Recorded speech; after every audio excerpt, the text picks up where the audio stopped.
Hi friends, Monday காலையில் பார்த்தீங்கன்னா இந்த மயிலோட தாங்க காலையிலே போச்சு.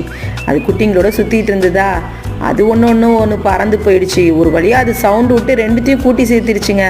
அடுத்து என் செடியெல்லாம் முல்லைப்பூ செடியெல்லாம் உடச்சி விட்டுருச்சு. அது பறந்து வந்து இதில் உட்காந்து திருப்பி பறக்கவும் ஒரு கிளையை உடச்சி விட்டுட்டு போயிடுச்சு.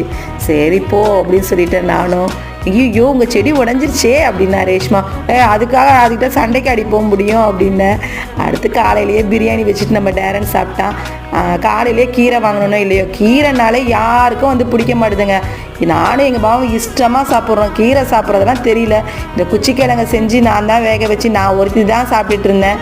எங்கள் பாபாவும் சாப்பிடல, ஏன்னா துவர்ப்பு ஜாஸ்தி இருக்குன்னு சொல்லி. ஆனால் நல்லது தானேங்க துவர்ப்பு. அடுத்து என்ன குழம்பு வைக்கலான்னு யோசிச்சுட்டு இருந்தேன். காலிஃப்ளவர் இருந்துச்சு. காலிஃப்ளவர் குருமானா ரொம்ப இஷ்டம். ரேஷ்மாக்கும் சரி, எங்கள் வீட்டில் எல்லாருக்கும் ரொம்ப பிடிக்கும். அதனால் கேரட், பீன்ஸ், உருளைக்கிழங்கு, காலிஃப்ளவர்லாம் போட்டு குருமா வச்சுட்டு சிக்கன் 65 வறுக்கவே இல்லை சண்டே, அதை வறுத்து சாப்பாடு வச்சேங்க.